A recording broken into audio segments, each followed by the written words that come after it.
All right, we're back, and we're going to do 2020 here now. And we just finished the segment talking about Ottawa and the Tyler Boucher pick, and did they maybe reach a little bit there?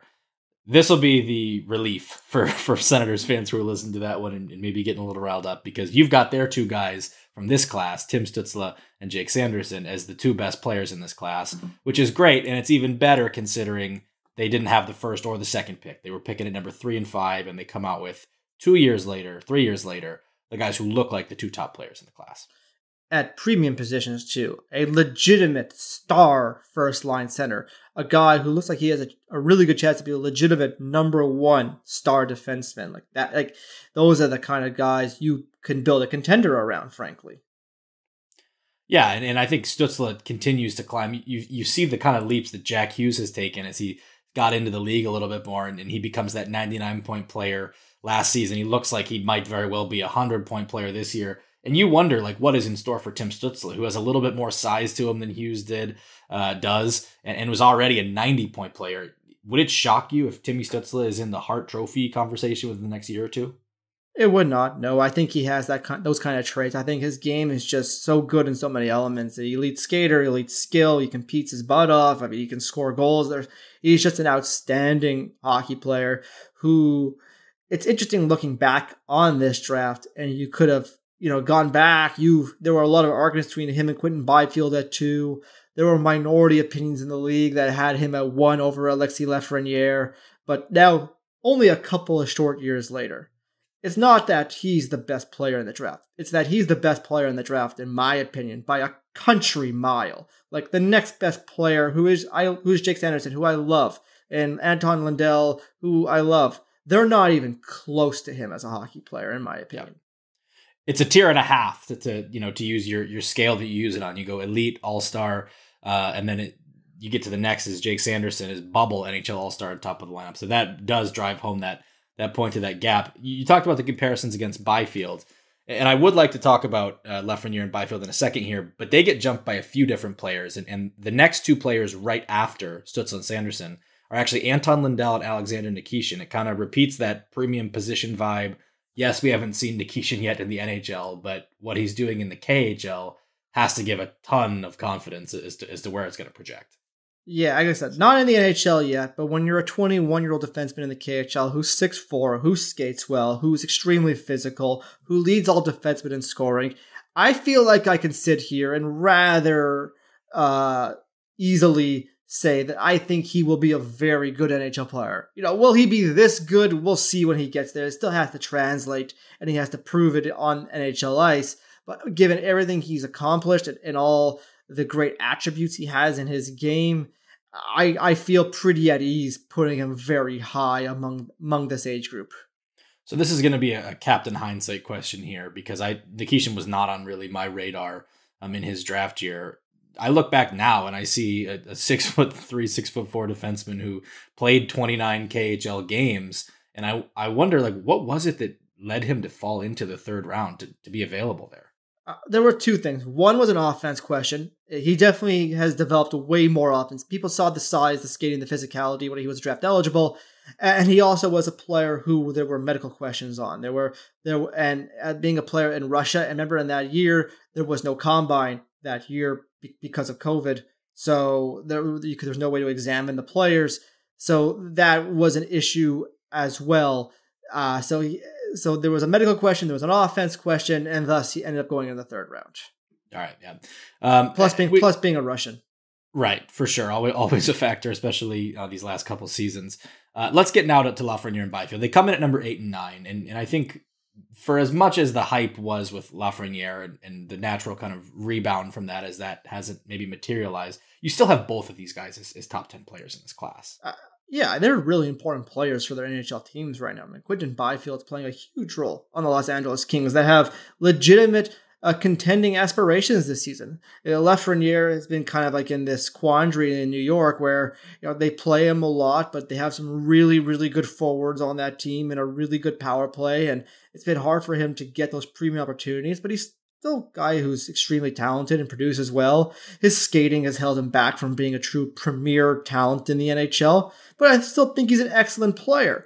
But he's an excellent player in that I think he could be, a 50-point guy, a 60-point guy at the top of his game, not maybe that 90 or 80-point guy you were hoping when you took him 1-1. Absolutely. And so that's where he falls behind kind of the Raymonds, the Quinns, even Dawson Mercer, who kind of has that additional really, really hard element to him. But you just see that maybe they're all in the same tier, but you see maybe the little bit extra juice so far from those top few guys. Right, especially guys like Raymond and Quinn, where the offense, has translated a little bit more quickly. And both of them aren't amazing skaters either, like Lafreniere, but you just seen when you've seen guys like Quinn and Raymond in the NHL that they've been able to kind of show the puck game and the offensive creativity a little bit more consistently.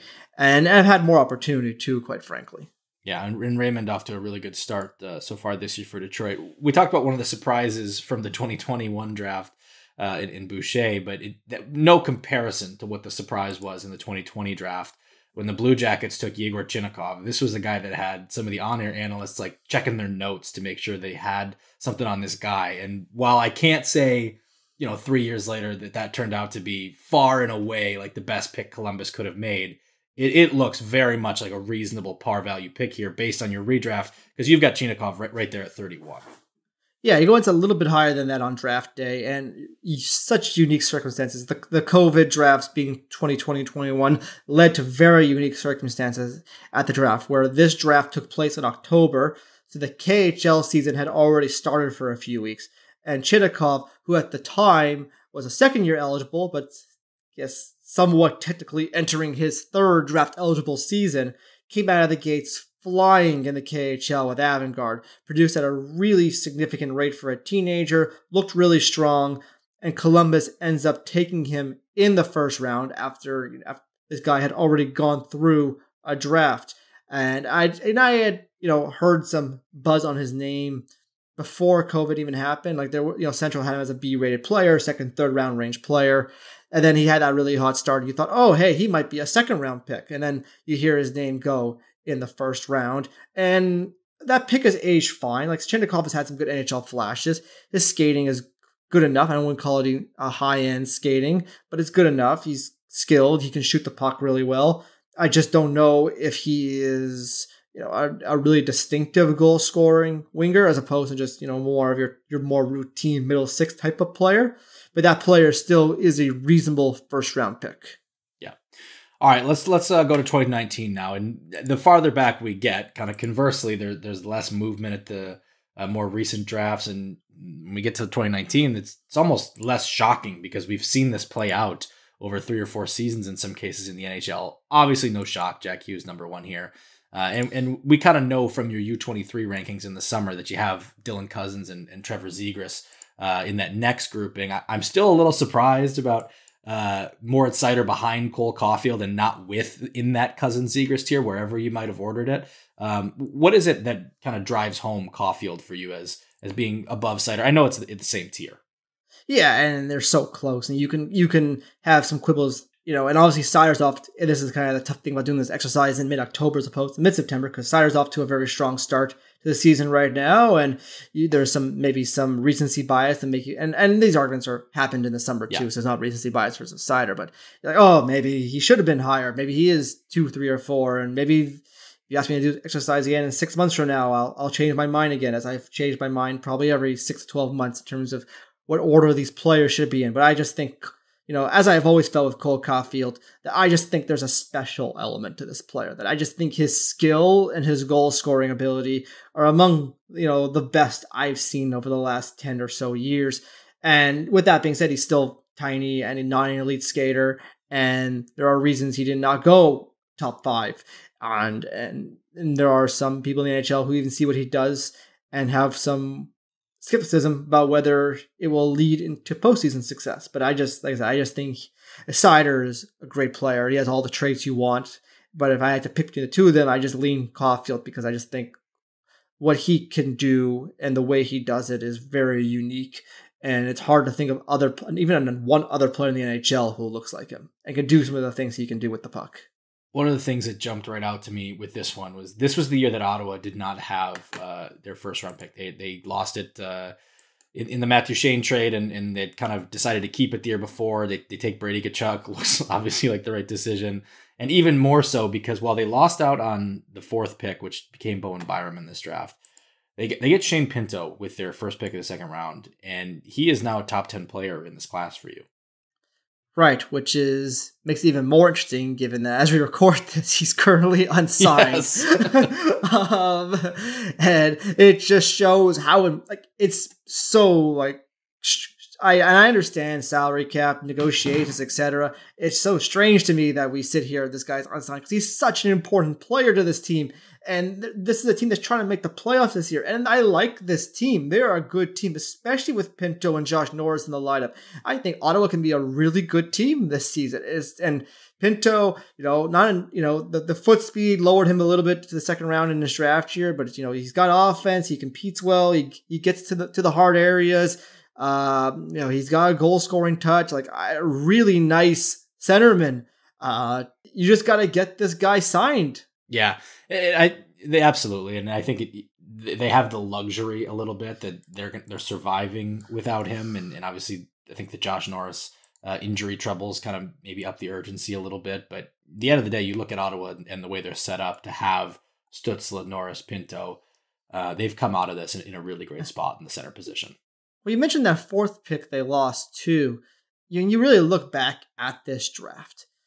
You never know how draft classes are going to age over time, how the depth's going to look, where the talent drop-offs are going to be, even though I think you look at a lot of these drafts and the talent drop-offs tend to happen roughly around the same spot. I think we noted before we started recording that in 3 of these 4 draft classes, it just happened to work out coincidentally that I thought the top tier all spanned 15 players in 3 of the 4 draft classes, 2020 being the exception. But if you look at this draft class in particular, there was exceptional talent to be had in this draft. Now, they didn't all go in the top 5 picks, but there were, I think I had 7, legitimate franchise talents. Now, at least now I have, not the time, but now I have that rated in this draft, that there were 7, legitimate franchise talents to be had in the 2019 draft. And if you had an opportunity to get one of them and you didn't, it does hurt a little bit. Yeah, it takes back, we have the conversation about kind of deep drafts all the time. And I remember at one point you had asked me, do I think the 2019 draft was deep? And I immediately was like, oh, absolutely. Because you're thinking of, well, Cole Caulfield went at 14 and Matt Boldy made it, as far as he did. But you look back at this now, and we are talking about, Shane Pinto, who's a really good player, but he's the 9th player in this class here now. Philip Broberg, I think we're still waiting to see really, really deliver on his abilities, is at 11. Arthur Kaliev went in the 2nd round. He's at 13, and not like a huge piece by any means. He's a really good player, but not a franchise kind of piece. We're talking about him at 13 in this redraft. It's interesting. You go into the 20s, and there are guys who are frankly not even NHL regulars yet. Right, Elmer Soderblom's in there. Peyton Krebs, I think, has kind of established himself as that. But yeah, you're right. Nolan Foote, Jordan Spence. He's gone from 4th line up, down a little bit. It's a lot of those type of players. Yeah, and I think it's where it takes me is, I think you kind of mentioned it with where the kind of drop off is, but I think when fan bases especially go into a draft and they're thinking, okay, we got the 17th pick, that should be like this kind of player. And I think we could just go through and look at that. 17 in 2019 was Phil Tomasino on the redraft. In 2020, it's Yaroslav Askarov, so maybe that is the actual kind of deep draft here. 2021's Cole Sillinger, Joakim Kamel at 17 in that one. That's still pretty solid. And then you drop it off to just 19 or 20 or 21. It's a different kind of player. At 20, you're talking about Chaz Lucius, Dylan Holloway, Peyton Krebs, and Rucker McGroarty. And I mean, if I gave you 1 and 4 of those, over under 1.5 of those are going to be top 6 players, what you take over under? It's close, right? It's close to a push, frankly.